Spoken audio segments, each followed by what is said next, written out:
নমস্কার বন্ধুরা, ফুডি ধাবা আমার চ্যানেলে আপনাদের স্বাগত। তো আজকে বিশেষ কোনো একটা রান্না আমি আপনাদেরকে শেয়ার করছি না, এখানে বেশ কয়েকটা রান্না আমি আপনাদেরকে শেয়ার করব। আমি বাপের বাড়ির একটা রান্না, মানে বাপের বাড়ির কিছু রান্না আমি শেয়ার করব, আর তার সঙ্গে আপনাদের সঙ্গে আমি কিছু গল্পও শেয়ার করব। তো এটা হচ্ছে থোড় ভাজা। তো আমি বলেছি আপনাদেরকে আগেই যে আমার বাপের বাড়ি গ্রামে, অনেক লোক একসঙ্গে আমরা থাকি, আমরা 15-16 জন একসঙ্গে খাই, এক বাড়িতেই থাকি। তো সেখানে সবাই একসঙ্গে রান্না বাড়া হয়, কাকিমা জেঠিমারা কেটে বেটে গুছিয়ে দেয়, ভাই বউরাও দেয়, আমার মা রান্না করে, কাকিমা জেঠিমাও করে, আমার মাও করে। তো আজকে আমার মা রান্না করছে, এখানে বেশি অংশ মা রান্না করে। তো মা রান্না করছে এইখানে, আর বাড়ি একটা কলা গাছে কলা পড়েছিল, তো যেহেতু শীত পড়ে যাচ্ছে, কলা বেশি তো বড় হবে না, সেই জন্য থোড় মোচা সমেত কলাটাকে কাটা হয়েছে। তো থোড়টা প্রথমে ভাজা হচ্ছে, এরপরে মোচাটা সিদ্ধ হবে। মোচাটা না একটু কলা বেরিয়ে গেছিলো, তো একসঙ্গে ওটাকে কুচিয়ে নিয়ে সিদ্ধ করে দিয়েছে মা। তো আমার জেঠিমা ওটাকে না গরম বলে না, হাত দিয়ে হচ্ছে না বলে একটা বাটি দিয়ে ওটাকে ভালো করে ডলে ডলে মানে মিহি করে নিচ্ছে, গরম হাত দিতে পারছে না। তো আমাদের বাড়িতে বড় ফ্যামিলি, যা রান্না করা হয় একটু বেশি বেশি। তো আমি যে আপনাদেরকে গল্পগুলো শেয়ার করি সেটা যে সত্যি, তার প্রমাণ দেখছেন তো, কত বড় বড় বাসনপত্র। সচরাচর এখনকার ফ্যামিলিতে সবাই 2-3 জন করে থাকি, এত বড় বড় বাসনপত্র থাকে না। তো আমাদের বাড়ির বাসনপত্রগুলো দেখে আপনারা নিশ্চয়ই আন্দাজ করতে পারেন যে এরা একসঙ্গে থাকে। তো এই আমার 2 ভাই বউ, এরা গুছিয়ে গাছিয়ে দিচ্ছে। এরাও খুব ভালো, এই পরিবারের সঙ্গে মিলেমিশে গেছে এরা, এদের কোনো মানে আর কাজ নিয়ে কোনো অশান্তি হয় না। হ্যাঁ, সব সংসারে অল্প বেশি অশান্তি আছে, কিন্তু তার মধ্যে আনন্দটা একটু বেশিই আছে। অশান্তি হলেও না আনন্দটা খুব বেশি। তো সচরাচর এক পরিবারে থাকার না আনন্দটা সব থেকে বেশি, সুবিধেটাও বেশি, সব কিছু বেশি বেশিই পাওয়া যায়। তো অশান্তি যদি বলেন হয় না, হয়, কিন্তু মানিয়ে নেয় সবাই, খুব ছোটোখাটো ব্যাপারটা এখানে ধরা হয় না। তো এখানে মাংসও হবে, আমার মা মাংসের আলুগুলো ভেজে তুলে নিয়েছে।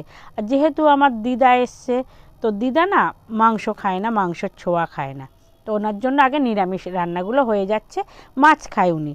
তো আজকে আমাদের যে মোচাটা রান্না হবে, মোচাটার মধ্যে না আলু দেওয়া হচ্ছে, চিংড়ি মাছও দেওয়া হচ্ছে, আর একটু ছোলা সিদ্ধও দেওয়া হচ্ছে। সব কিছু দিয়েই এখানে মা থোড়ের ঘন্টটা রান্না করছে। তো আমার মা না রান্না করে খুবই ভালো, সেই জন্য বারবার মাকে না রান্নাতেই বসতে হয়। তো আমার মা এবারে থোঁটটা রান্না করবে। তো বন্ধুরা, এক বাড়িতে না খুবই আনন্দ হয়, সবাই এক জায়গায় গল্প, এক জায়গায় বসে খাওয়া দাওয়া, কাজকর্ম একসঙ্গে, এখানে মানে আনন্দটা খুবই বেশি হয়।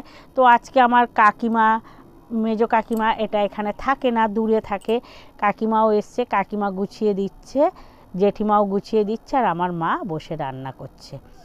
তো দেখুন বন্ধুরা, কেমন হয় আমার মায়ের রান্না, তো কমেন্টে কিন্তু আপনারা জানাবেন, আমার ভিডিওটাও কেমন হয় কমেন্টে অবশ্যই জানাবেন। তো এখানে মোচাটা রান্না হয়ে গেছে, মা ওই যে মোচাটা ঢেলে দিয়েছে। তো এবার এটাকে না দেখছেন তো কত বড় একটা পাত্রের মধ্যে মোচাটা ঢেলেছে, এবার সুন্দর করে পাতিয়ে দিয়ে দিয়েছে গুছিয়ে।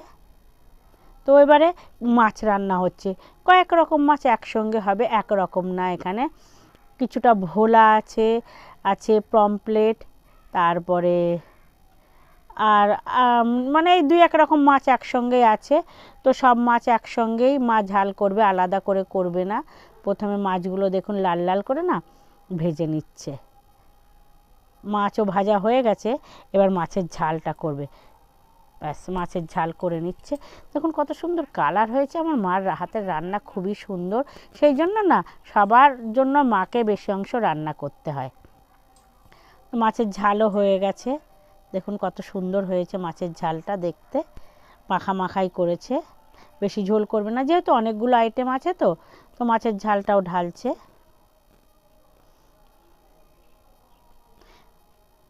এবারে মোটামুটি রান্না সব হয়ে এসছে, এবার লাস্টে মাংসটাই বসাবে। তো এখানে মাছের ঝালটা নামিয়ে সরিয়ে দিচ্ছে, দিদা ছোঁয়া ঠাকা খাবে না, দিয়ে এবারে মাংস রান্না করবে। আর সব কেটে কুটে গুছিয়ে দিয়েছে কিন্তু আমার কাকিমা জেঠিমা ভাই বউয়েরা, এরা সবাই করে। তো মাংসও রান্না হয়ে মানে কষিয়ে না বসেই দিয়েছে আমার মা। আমার বাপের বাড়ি খুবই আনন্দ, সবাই একসঙ্গে থাকে, আমরা একসঙ্গে মানে আমি বেশি অংশই বাপের বাড়ি যাওয়ার চেষ্টা করি, ওইখানে খুবই ভালো লাগে আমার। আর ওই ফ্যামিলির থেকে উঠে এসেছি তো একা একা থাকতে খুবই কষ্ট হয়, তো যার জন্য একাকিত্ব কাটানোর জন্যই না আমি বাপের বাড়ি যাই। তো বন্ধুরা, আমাদের মাংসও হয়ে গেছে। আমার মা দেখছেন তো গায়ে কত শক্তি, মাংসর কড়াই নামিয়ে রেখে দিল। তো এবারে আমার ভাই বউরা খেতে দেবে। ভাই বউরা রান্না বাড়ায় খুব কম আসে, দেয় খাওয়া দাওয়াতেই ভাই বউরা থাকে। তো আমরা সবাই লাইন দিয়ে বসছি, খেতে দিচ্ছে। আমার ছোট ভাই বউ সবাইকে খেতে দিচ্ছে।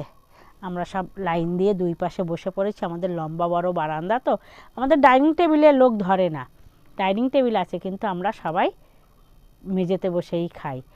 আর একটু লোকজন হলে, কলা গাছ আছে তো, সবাই মিলে একটু কলা পাতা কেটে নিয়ে এসেও আনন্দ করে সব খাওয়া হয়।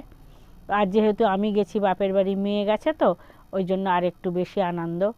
তো সবাই এক জায়গায় খেতে বসেছি কলার পাতা নিয়ে। অন্য দিন আমাদের থালাতেই খাওয়া হয়।